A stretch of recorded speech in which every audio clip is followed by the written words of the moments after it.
Hello there, my name is Enock. Taking care of your health should be. Looking at the various engagements that we have today, it is so easy to forget about our health, mental well-being. That is why we introduce to you the Healthy You Talk Show, a brand new show that is going to address matters concerning your health, nutrition, stress management, mental health, name it. We bring to you a wide range of experts who are going to be touching pertinent issues concerning our health. Tune in every Tuesday at 10 a.m. live on Faith Today TV.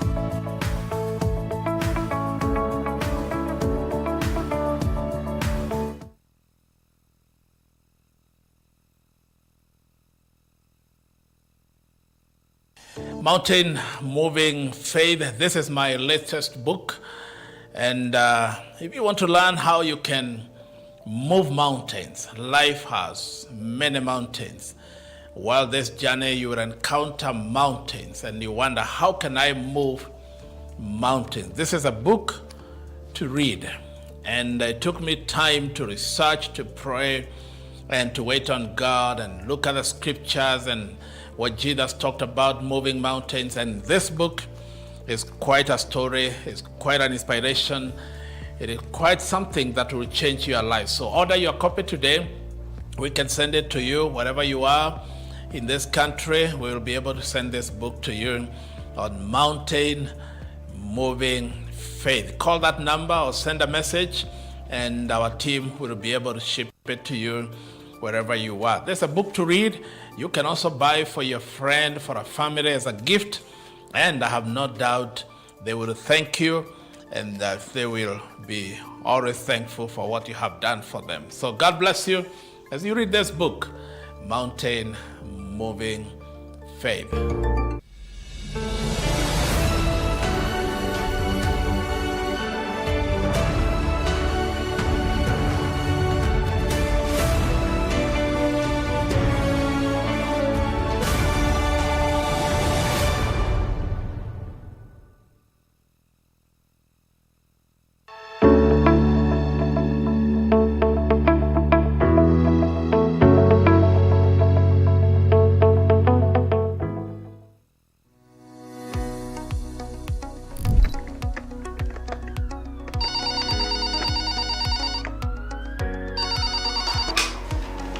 Dr. Jacqueline, hello.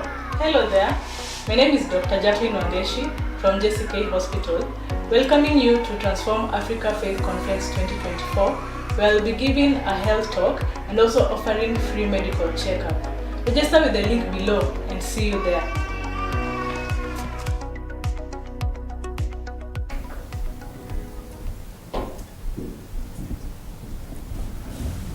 Around 10 to 20% of people suffering from low back pain may end up needing a surgical intervention. According to the World Health Organization, low back pain is the single leading cause of disability. You certainly don't want to ignore a back pain. Today, we want to talk about lower back pain. We have a surgeon in the house. When is surgery indispensable? Welcome to the Healthy You, your favorite health program on Faith Today television. My name is Enock Kitondekijja, a medical clinician and your host. Permit me begin by recognizing JCK Hospital, the official sponsors of this program.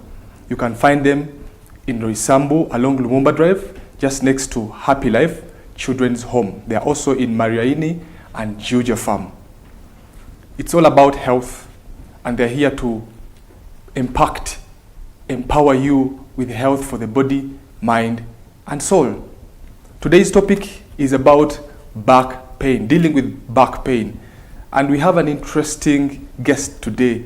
He's no ordinary gentleman, but a consultant sought after in Nairobi, a person who has been in the field of dealing with these surgeries for a long time. He's going to give us his expertise on managing back pain. You don't want to miss this. But before I invite him to say a word, I am aware we have so many of you following us on social media. We want to acknowledge you. You do a great job. We remind you to subscribe. Please like, comment, and those of you who have questions, this is a time where you send in your questions. We have a consultant in the building. He's right here to help you understand how to deal with back pain. And when does surgery come in, if you would. Thank you so much. Again, Doctor, you are so welcome to Faith Today Television. Would you kindly introduce yourself to our viewers? Thank you very much, Mr. Enock. My name is Dr. Samuel Wafula. As you've heard, I'm a consulting physician, that is orthopedics and trauma. Currently, I'm based at Kenyatta University teaching research and referral hospital. I get to engage a lot with patients who have low back pain, and by and large in terms of the management, and that involves both the surgical and the non-surgical part of it. I've been working now, this is my 5th year as a consultant. I initially trained from the University of Nairobi, also as well accredited by COSEXA and CICOT fellowship. So thank you once again, and it's a pleasure to be here today with everyone. Welcome, Doctor. I appreciate it. Yeah. How has been your week? It's an amazing week. I was on call the whole of last week, so Okay. of course getting to interact with patients, getting to see people who are sick, and getting to treat them, and eventually getting to see them well. Yeah. So that usually is the highlight of my career.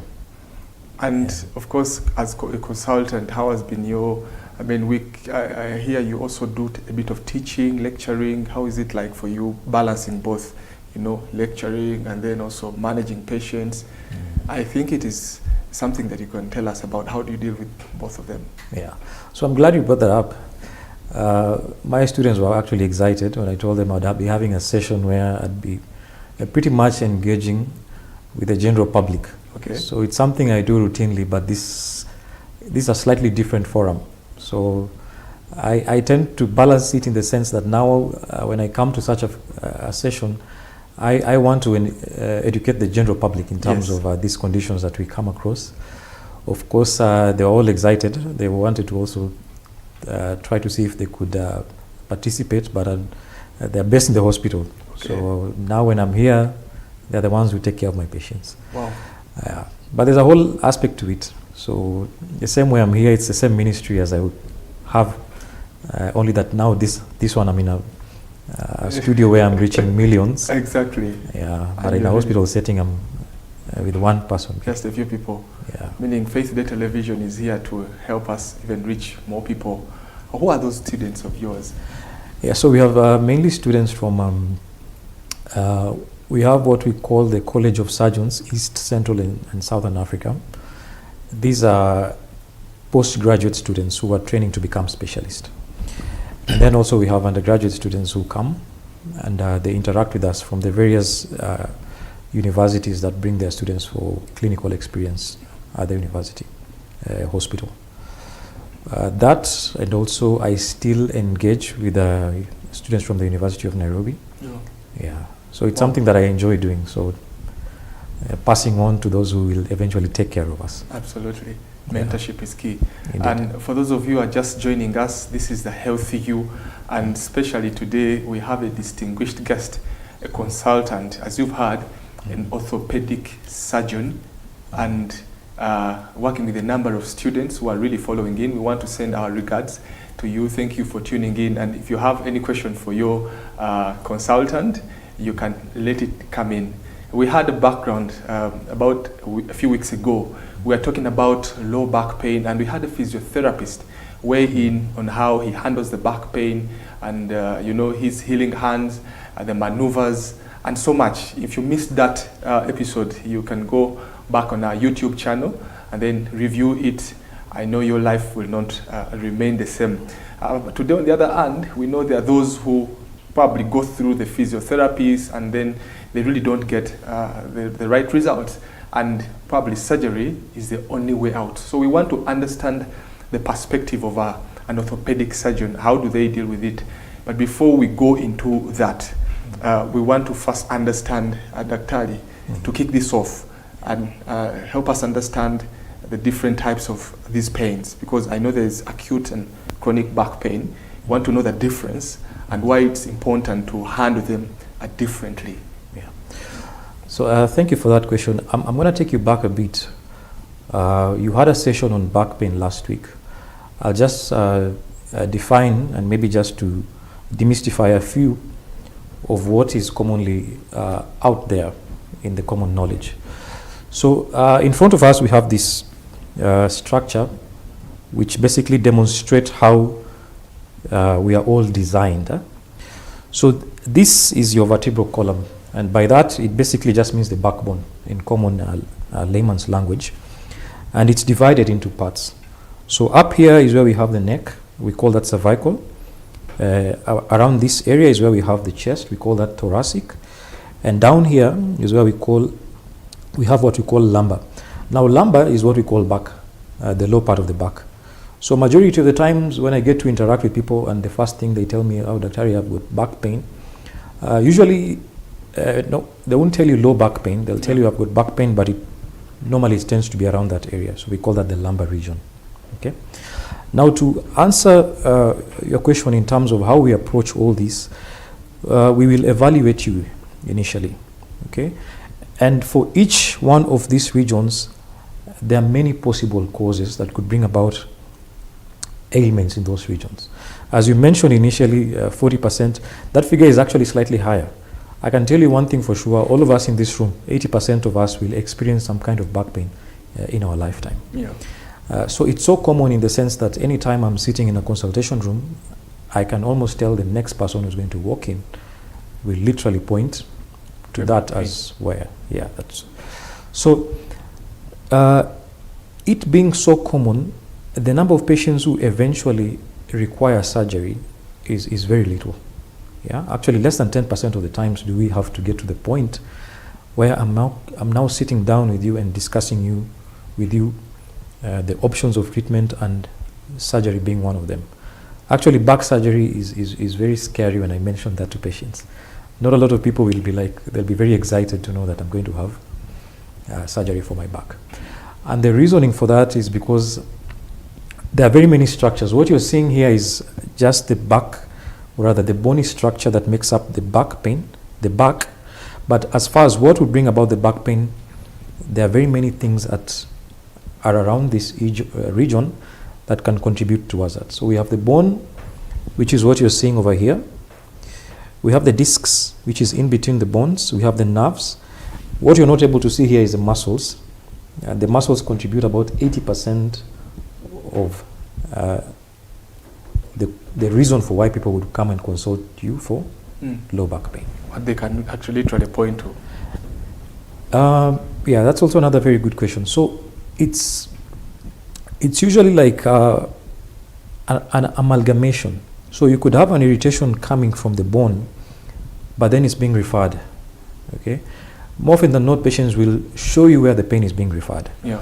So the source of the pain could be actually the muscles that are coming to attach on this low part of the backbone. Yeah. I'll call this lumbar. Lumbar means the low part. Yeah? So you could have muscles coming to attach in that lumbar region, and then those muscles go into spasms. Yeah. When they go into spasms, somebody will come and point to me that they're experiencing pain around that particular area. Yeah. But in actual sense, it's going right up to where the bone is, and maybe the source of the irritation is right up to where the bone is attaching at. Sure. Yeah. So by and large, it's now up to us as clinicians now to do a good evaluation in terms of the assessment, the clinical part of it. We have the radiological part of it, which is basically the investigations you will be sent to do. Yeah. And then an interpretation of those two is what now guides us. And it leads us in terms of patients who will benefit from surgery and those who will not benefit from surgery. And I'll still reiterate, 90% of the times, we don't operate on you. You don't operate on this. We don't operate, yeah. And I think that is why we are here today, to help our viewers not get to that 10%. Yes, yes. Yeah. So as you have said, you've given us quality info about the structures and how the pain comes in. You would also benefit from you helping us understand the acuteness and then the chronicness and how you deal with them differently as from a consultant point of view. Yes. Yeah, actually, I'm glad you brought that up. I think you had asked that question. I had explained and I left it out. Yeah. So in terms of the duration of this pain, by acute and chronic, if I'm to give it like a hard and fast rule, Yeah.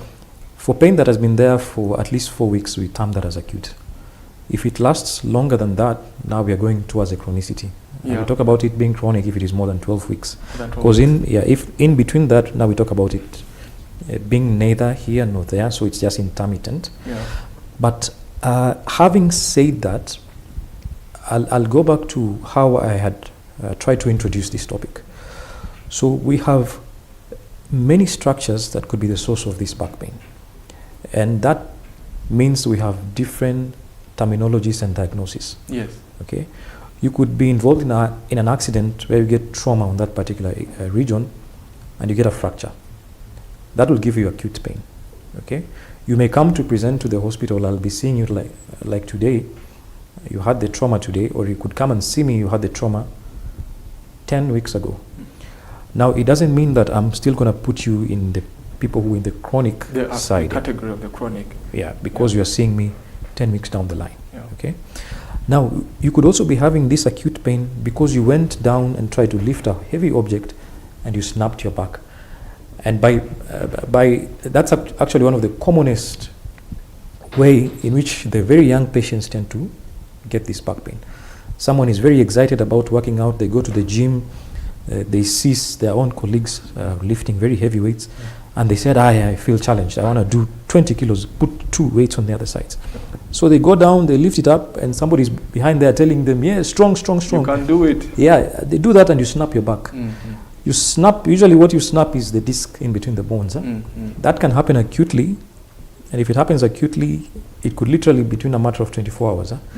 And just depending on how you present, it could be something that now needs emergency surgery. Emergency surgery. Emergency So surgery. it's not only the chronic cases that require a surgery. It can even be an acute case scenario that requires a surgery. Yes, and I'm glad you're bringing this up because what I also want to be known out there in the public. For back pain, it's a whole array. So there are quite a number of things that we will look at. Yeah. You could present acutely because you maybe was sitting in an office somewhere and you are sitting in a very unhealthy posture and your muscles snap and they give you that sharp acute pain. Yeah, I won't rush you to theater for that. Okay, I'm going to give you something to relax the muscles, tell you to ease off. The session you had with the physiotherapist last week, there are exercises that you can do to relieve that, and that in itself might actually be definitive. Okay, now in hindsight, somebody else might present the same way acutely, and I look at them and I find like their bones have moved out of position. Okay, we have those structural deformities, and it might also happen in young patients. There's one medical terminology we call spondylolisthesis. Yeah. It simply means that one bone moves on top of the other bone, and when it does that, it compresses on the nerves. Yeah. It might be very painful. You might also have deficits in terms of walking and stuff like that, and that might be reason enough for me to tell you about surgery. And then in terms of the chronicity, we have those that develop over time. Yeah. So you might get an infection like TB, for instance. And I'm happy to emphasize this. People know about TB. When you tell them TB, they think about chest. Okay, you know, just pulmonary TB, you've been coughing. You can actually get a TB of your spine, and it develops over time. So we call it chronic. You could be presenting with back pain, and a good evaluation has not been done. So you go there, you're given painkillers, you start losing weight, you start becoming malaise and all that over time, and that could also be the source of that. I meant to ask a question. Yes. Before you go any further, because we talked about TB, we had a session with Dr. McKenna someday, and then because of course our viewers need to understand, you know, physiotherapy is also good. It can be one of the options we have to manage back pain.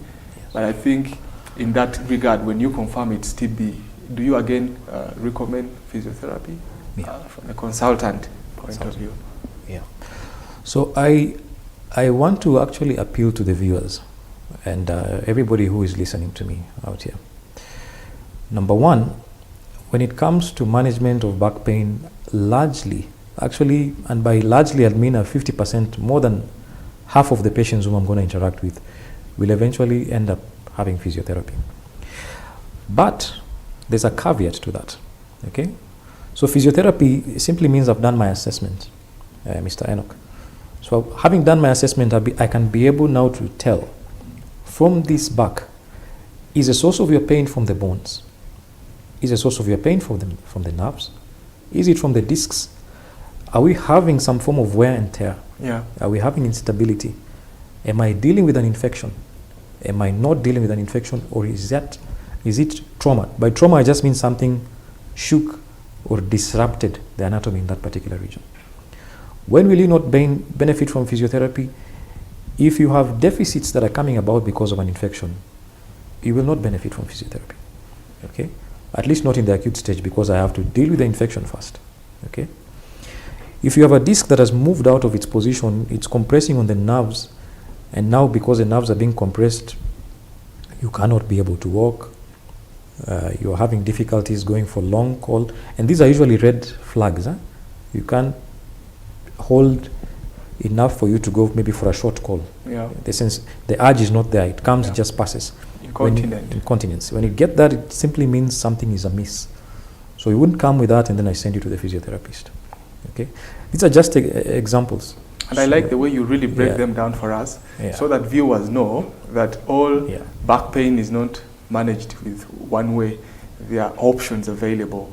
And then speaking of that, Daktari, we also want to understand, because we have different age groups that are affected. Would you help us understand the younger population, the young people, and then the youths and the adults, all the old? What is your approach to back pain? When these people come to you for help. So when it comes to categorizing, it's by and large what I'm likely to find in a particular age group. Yeah. For instance, I don't expect somebody at the age of 10 years to come with degenerative. Degenerative means we are talking about wear and tear. Yeah. Okay, like arthritis.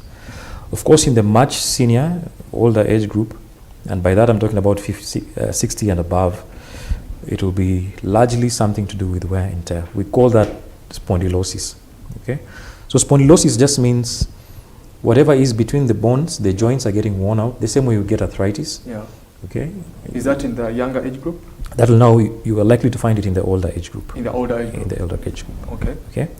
Now, those who are much younger, and by that I mean less than the age of 20. So we're talking about adolescents. Yes. Okay. The juveniles. Yeah. We have conditions that have a predilection in that particular age group. The commonest is what we call scoliosis. Scoliosis just means that your bones have developed, but they're not straight, like what you see here. Yeah. So they are curved. Okay? And we even have a term for that. So we call it adolescent idiopathic scoliosis. Now, you can have that picked up in that particular age group, and also you could have that adolescent idiopathic scoliosis during that age group, but it wasn't picked up and you lived with it through your adulthood. So what I'm trying to come out, to bring out, is that we have those that are common in particular age groups, but it doesn't mean that they're unique to them. So you could present to me at the age of 50 and you have adolescent idiopathic that was not scoliosis. Yes, scoliosis that wasn't picked up. Sure. But you could also have degenerative scoliosis in the older age group. So you didn't have it, but as you aged, you developed it. Okay. So in other words, you're trying to help us understand it's not a must that this age group must suffer from this condition, this cause. It can be any age group can suffer at any time. At any time. So it's not fixed. It's not fixed. Not fixed. But the largest, and I'd say what is the commonest that cuts across the age group is what we call muscle spasms. Yeah. So at any one particular point when you present to me, that's the one thing that I have it at the back of my mind. But now there are others that I'd probably just itemize them. Infections like TB, for instance, or osteomyelitis, those ones tend to be in a particular group of people whose immunity is compromised. It's reduced. So let's say maybe you HIV, or you have those drug users, malnutrition and stuff like that. you may have that tendency to have that. And then after a certain age group, usually above the age of 50, patients presenting with those back pains whose character is in a certain dimension. By character, I mean you could have pain that is just there consistently. Yeah. It's there at night, it's there during the day. That points towards things like malignancies and tumors, yeah? Yeah, and it's common that you can have breast cancer that is referred to the back. So I want to emphasize that, especially to our mothers, the elderly women, and even men. If you have a history, you've been treated maybe for breast cancer, you've been treated for cervical cancer and the likes of such, and all of a sudden you have this back pain that is developing acutely, and it is not very specific, it is advisable that we get to see you. Because it could just be the same cancer that is spreading to the back. Sure. Yeah. It's very important. Yeah. And then speaking of that, I know we're going to have a short break Yes. and get to interact with more of our followers. Yeah. Our viewers, I know they're sending in their questions right now. We really want to understand. I know you're going to also take us through the entire process of surgery, Yes. but you also help us now understand at what point is this pain unbearable, and when do you indicate someone to have surgery done? Because like we began, we understand that 10 to 20% of people who are dealing with low back pain, you know, most of them end up requiring a surgical, intervention. So what are those indications for surgery? I know there are people who are very excited about this. They know they have their money. I have insurance. I am covered. But when is it necessary really to have a surgical procedure before we take a short break? Yeah. Now, thank you for that question. I'm not going to give you a hard and fast answer for that, because it's usually a process, and there's a way we tend to graduate patients from what we call non-operative to operative. And I'm going to reiterate that we are not really excited as surgeons when we hear of back surgery as far as treatment is concerned. If I'm to give you like a broad perspective into it, we have what we call the red flags in a patient. Okay, so if you present to me with back pain and you have weakness of your legs, for instance, in my mind I'm already thinking there's something compressing your spinal cord. Okay, if you present to me with back pain, that's number one, and you have incontinence, which we mentioned, so you're not able to hold number one, you're not able to hold number two, I'm already thinking there's something compressing the function of the spinal cord that is usually responsible with that aspect of it. Okay. Number three, if you present to me with back pain and you have other symptoms that we call constitutional, so you have fever, you're losing weight, you have malaise, you have weight loss, you're unable to function. Basically, you've been at a spiral down, maybe for the last 2 or 3 months. That at already a spiral points. down. Yes. For the last 3 months. Yes. That's very important. And this is when we take a short break, so that you have enough time in the second session to really give us more info on this. For our viewers, this is very exciting. It can only get better.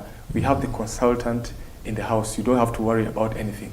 But if you have back pain that is coming along with incontinence, he talks about loss of weight and the like we are going to reiterate in the second session, you must watch the second part of this presentation. We are going to take a short break. When we return, data is coming. But if you have any question, this is a time where you send it right away, and we will have a consultant attend to it. Thank you.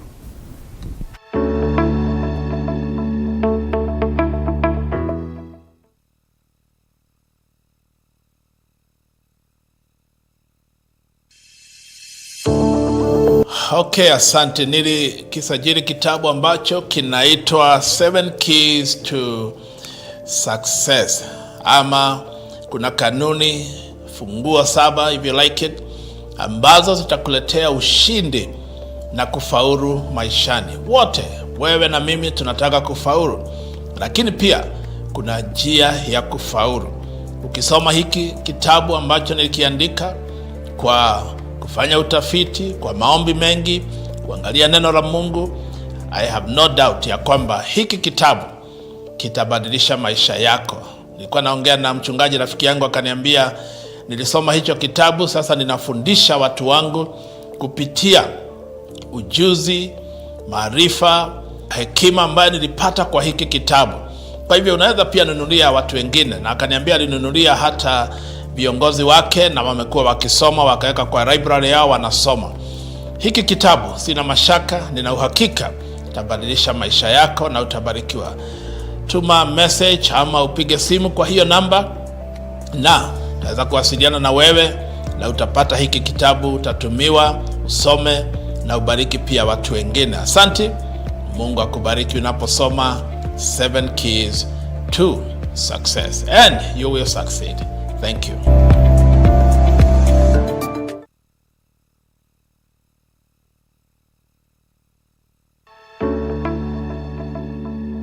Hello there, my name is Enock. Taking care of your health should be a top priority. Looking at the various engagements that we have today, it is so easy to forget about our health, mental well-being. That is why we introduce to you the Healthy You Talk Show, a brand new show that is going to address matters concerning your health, nutrition, stress management, mental health, name it. We bring to you a wide range of experts who are going to be touching pertinent issues concerning our health. Tune in every Tuesday at 10 a.m. live on Faith Today TV.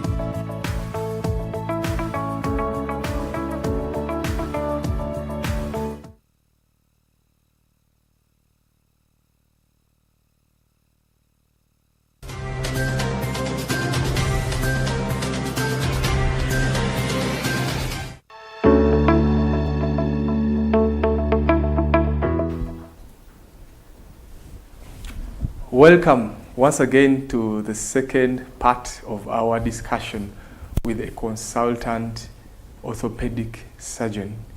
Before we took a break, he was helping us understand at what point do you need a surgery, which is very, very important. This is a time whereby you don't really neglect a back issue. He talked about incontinence. We are yet to hear more about that. He talked about losing weight, infections, and the like. Daktari, that is where we ended it. Before I go into the questions, there are so many questions that are coming in. Kindly help us understand the red flags briefly, then we go into the process. Yeah. So I'll look into the red flags as you pointed out some of them. The incontinence, the weakness of the lower limbs. We could also have loss of sensation on the lower part of the legs, and incontinence. Now, this is not hard and fast, so I wouldn't say that these are the 4 things that we will look at, and if we have these 4, now we will benefit from surgery. I'm just itemizing what I would see which would not allow me to continue managing you without surgery. Okay. Now, there are other things in terms of the conglomerate. If you lost, the pain is so severe such that now you have lost function, or rather you've lost, it's affecting the quality of your life, for instance. So you've been doing physiotherapy for the last 6 months, the pain is increasing, the severity of it is increasing, you can't be able to walk, you can't be able to do what you would do, or rather what we term as your activities of daily living. You can't go to work and stuff like that. That also puts you into that category.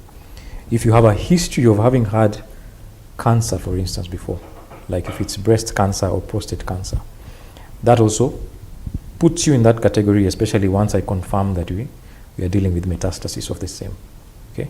Now, that is by and large what I would say, what would qualify you for me to put you in a different discussion as far as engagement between me and you is concerned in terms of the management. So the different discussion I'm talking about is now we will start talking about surgery. Yeah. And now in terms of the surgery, there are various aspects of it. And that will also be based on the diagnosis that we have. Yeah. But by and large, if I'm to make reference to the structure that we have in front of us, when we talk about surgery, we are looking at it in terms of what will stabilize the spine and what will be able to allow the nerves to function well. So it's usually mainly two things. Yeah. We are decompressing so that the nerves can function well, and we are stabilizing the spine. Stabilizing means that I'm going to put some things that will hold it so that it allows you to be able to stand, to move, to walk, and to undergo rehabilitation. Wow. Yeah. So that is the entire process. Yes. And I really enjoy it when you are so clear about what you guys are doing. Yeah. Because now that, of course, gives an assurance to someone who's going under surgery that as long as this is fixed, you know, the alignment is done, the decompression is done, then I'll be good to go. Dr. Ali, we want to first of all accommodate also our viewers because questions are coming in many. Yes, indeed. And I appreciate the info you are giving us today. I have, kindly remember to send in your name and where you are watching from. That is very important. It will help us follow up and give you the best info. We have Edwin tuning in from Langata. Edwin is asking, are there exercises, stretches to relieve low back pain? I'm suffering here. I think Edwin missed the other session. Edwin, I want to refer you to the session we had in our previous discussion with the physiotherapist. We have it on our YouTube channel. Allow me, would you want to weigh in just briefly for Edwin? Yes, I'm glad he asked that. That's actually one of the most important things that I tend to emphasize on all patients and all the engagements. A lot of us, by convention, or should I say maybe Africans, we tend to think that when I go to the hospital, I should be given a tablet or I should get an injection. I swallow something, in fact, when you get an injection, you think, now, that's a very good doctor. It cured me and all that. But I'll tell you one thing, as far as back pain is concerned, the number one management in majority of the consultations that we get for it is actually physical medicine, and that's physiotherapy. Physiotherapy. And I'm glad you brought up the issue of exercises, and there are very many exercises, many protocols, although you also need to do them in consultation with a physiotherapist, because some may be beneficial, others may also be detrimental. I think that is very important, Dr. Ali, because some people tend to think such exercises they can achieve from a gym somewhere, a sauna somewhere, which is not the case. Another viewer is asking, hello doc, I'm Irene. I've heard that posture can affect back pain. What are the tips to maintain good posture? I think this is more info we shared in our previous discussion with the physiotherapist. Just a few seconds, probably talk to Irene in regards to that. Yes, Irene, I'm glad you brought that up. Actually, as I alluded, majority of the patients whom I get to see, it would be a history of somebody having been at work maybe for the last 12 hours. Then in the morning is when they present to you with a very sharp, acute back pain. So if you have an abnormal and healthy postures, and that also includes sleeping, your muscles basically snap. When they snap, especially around this part, that's the lumbar region, they pull it and then it becomes straight. Okay? So we are trying to reverse that. So what are the things that will make it become straight and give you that? If you sit on a very hard seat, for instance, without a backrest, or you sleep on a mattress that is maybe worn out. There are those ones where you go to lie on it and you sink inside, somebody can't even tell somebody. But at the time you wake up in the morning, the whole of your back will just be in pain. And of course, that is very important. We actually gave quality info in our previous discussion. What kind of posture should you have?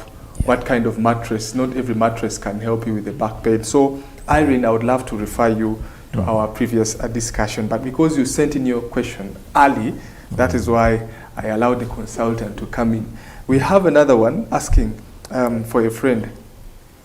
How can one tell the pain is bad enough to see a doctor? So this usually is a reason why you would have that discussion that we had earlier between acute and chronic. Okay, the pain threshold for every individual is actually not uniform. Here in Africa, for instance, people can actually tolerate so much pain before they come to the hospital. People suffer a lot. Yes, and sometimes it's actually economic instigated. In the West, I will literally present to the hospital within a minute of the onset of that pain. Okay, so I wouldn't say it's really hard and fast, but all I can say,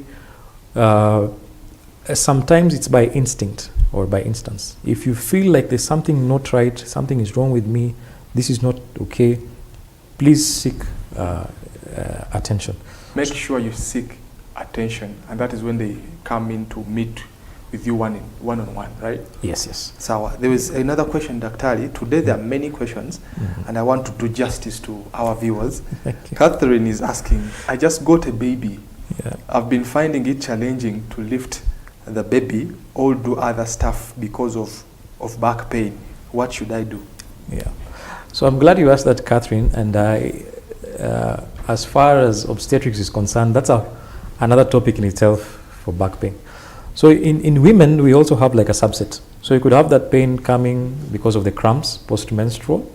You could also have that pain coming because of labor and even just the contraction itself of the uterus. Yeah?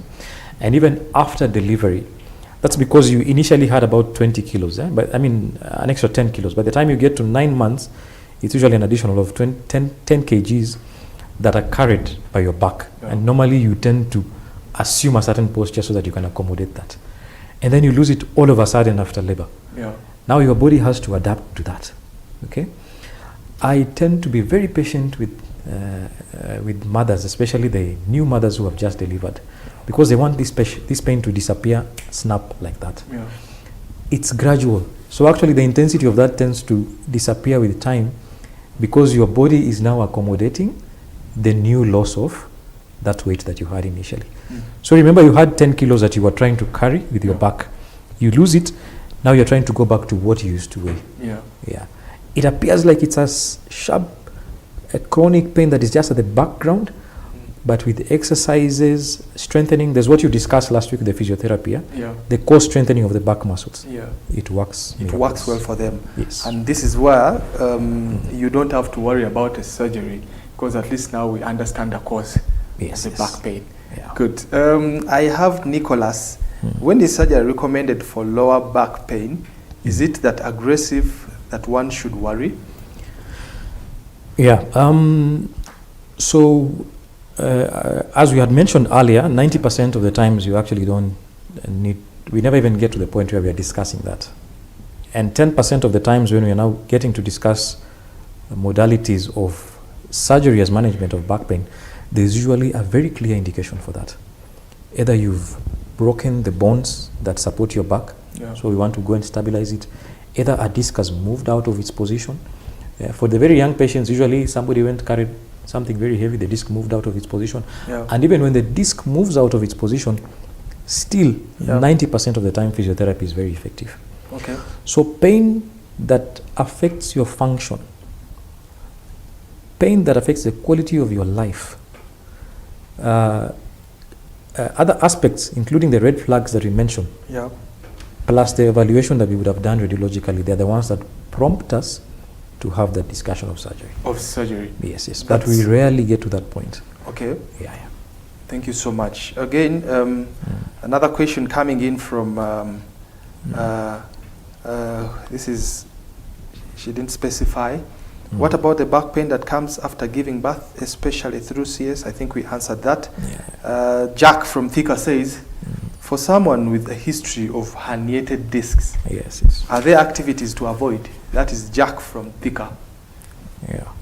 So I'm going to answer the previous question also asked. There's something I've forgotten to mention. So most mothers who've had cesarean sections, usually there is that injection you tend to get. It's called a epidural, or you can also have spinal surgeries, and they tend to attribute it as the cause of that pain. So I'll demystify that. Yeah, that medication that you get at around that time when you're delivering is very transient. Okay, spinal, for instance, lasts about 3 hours, and your own body is able to break that out. Epidural might last a bit longer, and once you've had cesarean section, there are those changes that are going to happen to your back. So it will still be the same, the way I had mentioned previously. We are going to strengthen your muscles, give it some bit of time, and the pain will subside. Now, to answer the question of the herniated disc, a herniated disc, it simply means that These are the discs. So it simply means that particular disc moved out of its position and it's compressing on a particular nerve. And by and large, when that happens, that pain is reflected down to where the legs are. Physiotherapy guided. Yeah? Guided. I'm gonna stress that. It's gonna be guided by a qualified physiotherapist. 90% of the time, it will remedy that. So 10% of the times, we're going to get to a point where we're discussing about going to remove the disc. Your own body is able to actually take care of that herniated disc. Wow, that's quality info here. Yeah. Dr. Ali, those of you who are joining us, this is the Healthy You, your favorite program on Faith Today Television. Now we have a consultant surgeon weighing in with very invaluable answers and insights to your back pain issue. Before we ascend to the next level, there's a viewer who will blame me for not asking this. You guys, you clearly said in the first session, you do not fancy having a surgery, a back surgery. What are some of the challenges that you guys go through when you're dealing with back pain and back surgeries? Are you worried to carry out on this? I mean, you are trained for this. Why the worry? Yeah. So I'll give a very broad approach towards it. For any kind of surgery that we have in front of us, and that includes even something simple as opening and draining an abscess, there are risks to it. Okay. Now, there are quite a number of things that we need to take into consideration when you're talking about back surgery. There is the anesthesia itself. That's a medication that will be given to put you to sleep. And of course, there is all those structures that I had mentioned earlier. So we're talking about the bone. You're talking about the spinal cord, which is around that area. We're talking about the nerves, the discs. There's what we call the cerebrospinal fluid that usually beds all those structures. And what we're not able to see here is the muscles and of course the blood vessels. Any of all those things that I've mentioned, we need to be able to carefully dissect them out. Okay? So I need to be able to see where the muscles are, get them out of the way, get to where the bones are, get them out of the way, get to where the problem is, make sure the spinal cord is not injured.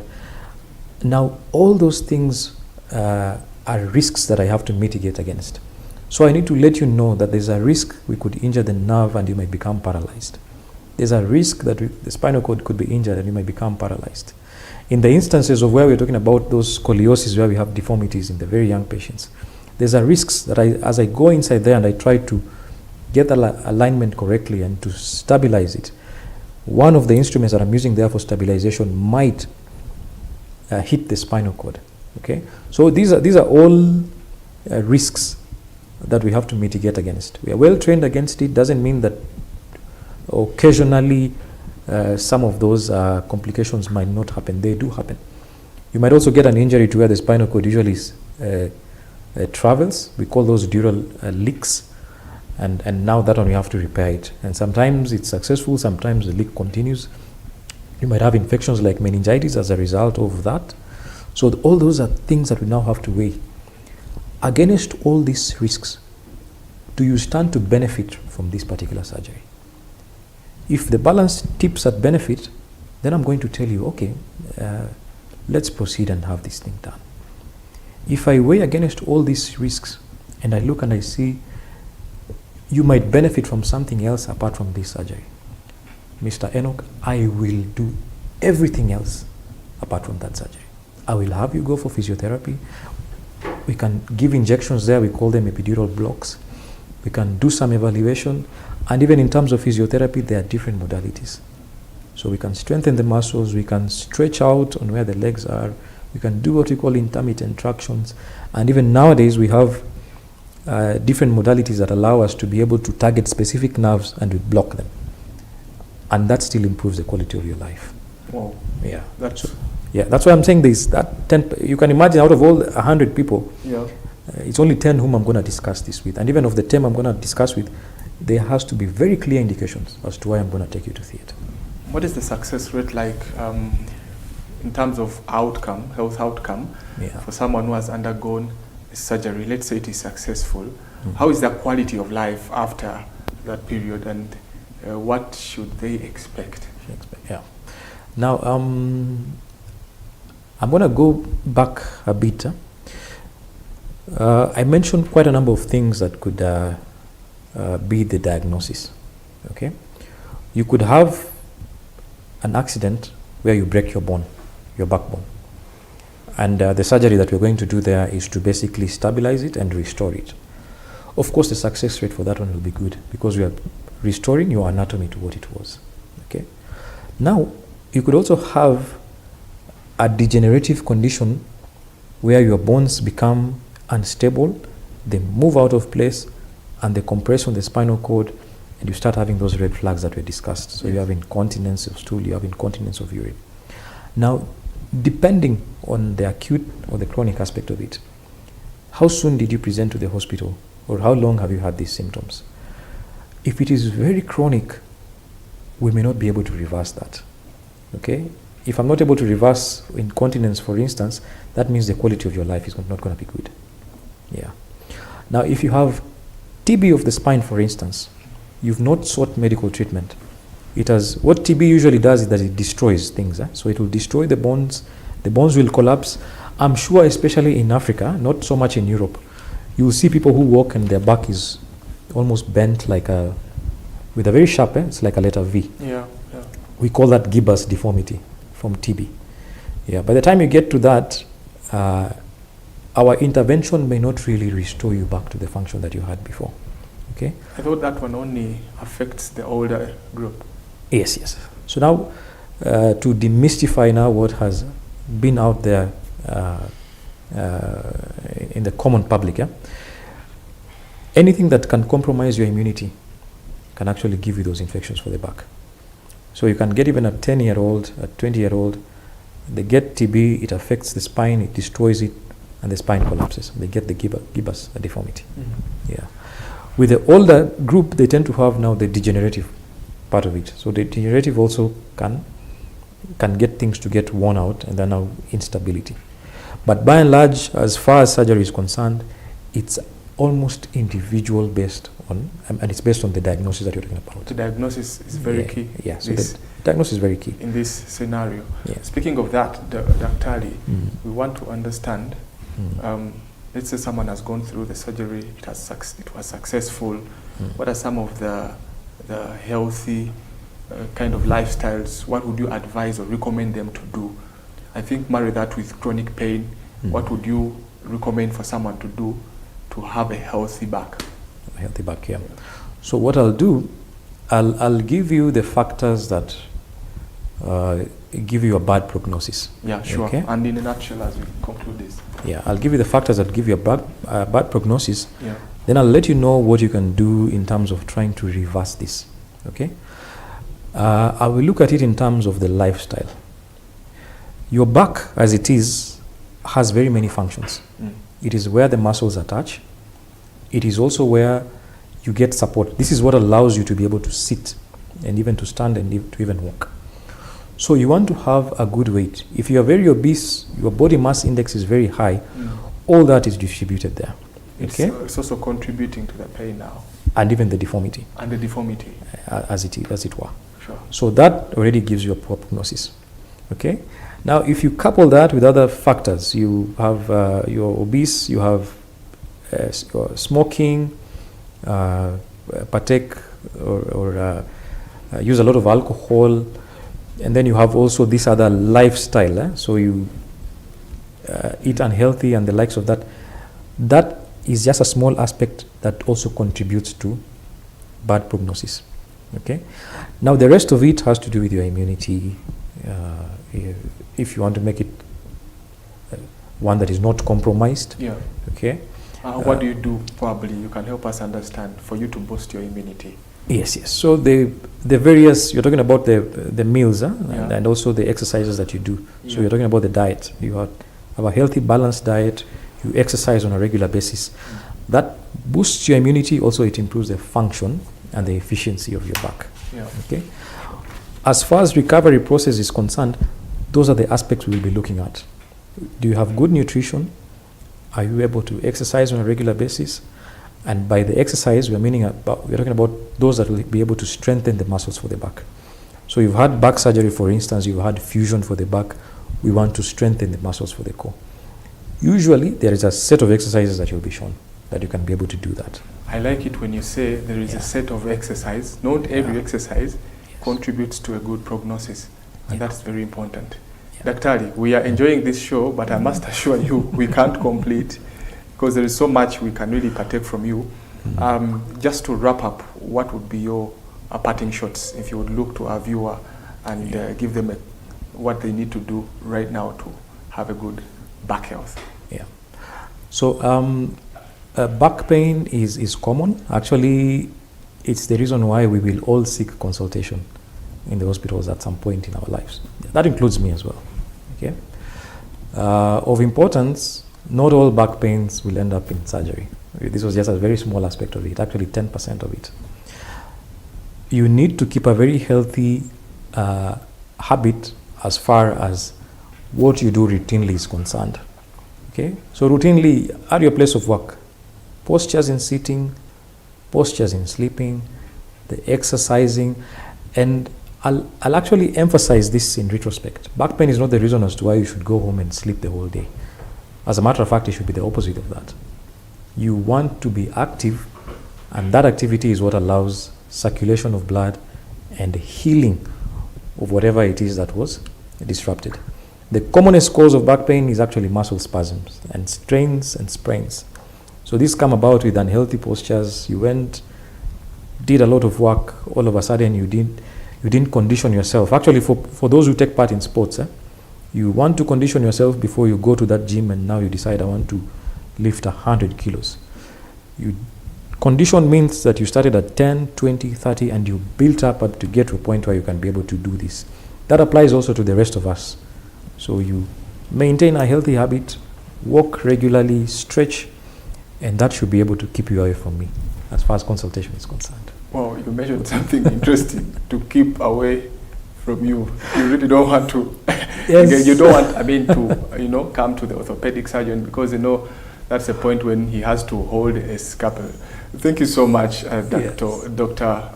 Wafula Samuel. Appreciate it. These are very valuable insights, and I'm telling you, my viewers are very excited.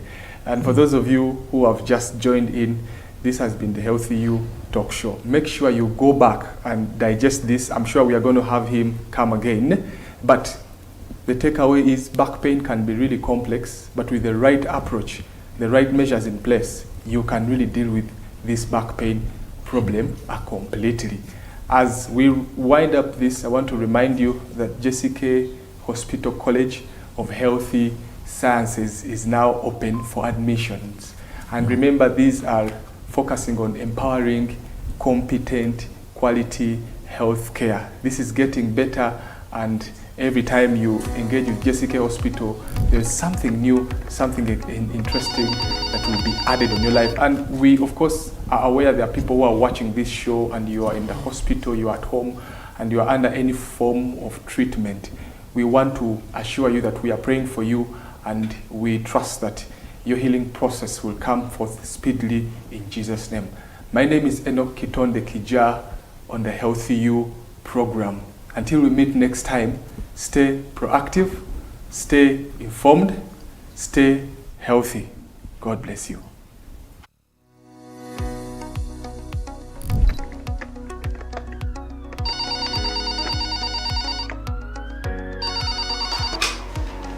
Dr. Jacqueline, hello.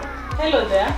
My name is Dr. Jacqueline Ondeshi from JCK Hospital, welcoming you to Transform Africa Faith Conference 2024, where I'll be giving a health talk and also offering free medical checkup.